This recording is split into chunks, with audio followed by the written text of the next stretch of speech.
అందరికీ నమస్కారం అండి. గురు గోచార ఫలితాల గురించి మాట్లాడుకుందాం.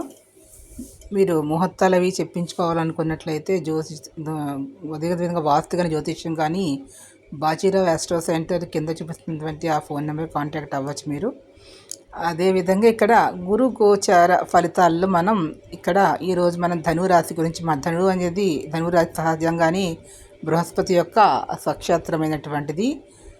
ఈ ధను రాశి వారికి గురు భగవానుడు ఈ కర్కాటకంలో సంచరిస్తున్నారు కాబట్టి అష్టమ స్థానం అవుతుంది.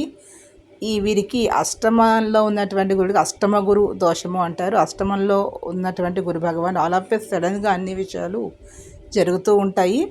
కొంత వ్యతిరేక ఫలితాలు ఉంటాయి, కానీ ఈ నక్షత్రము స్వనక్షత్రం అవడం పునర్వసు నక్షత్రంలో ఉన్నప్పుడు అనుకూల ఫలితాలు ఉన్నా కూడా పుష్యమి ఆశ్లేషలో కొంత వ్యతిరేక ఫలితాలు అనేవి ఉంటాయి. కాబట్టి అష్టమి గురు దోషం తొలగిపోవడానికి శనగలు దానం చేయడము, శనగల ఆహారంలో తీసుకోవడం వల్ల జ్ఞాపకశక్తి అనేది పెరుగుతుంది. ఆ యొక్క నెగిటివ్ ఆల్ ఆఫ్ సడన్గా జరిగే నెగిటివ్ రిజల్ట్స్ నుంచి పాజిటివ్ రిజల్ట్స్ మనకి మారడానికి కూడా అవకాశం అనేది ఉంటుంది.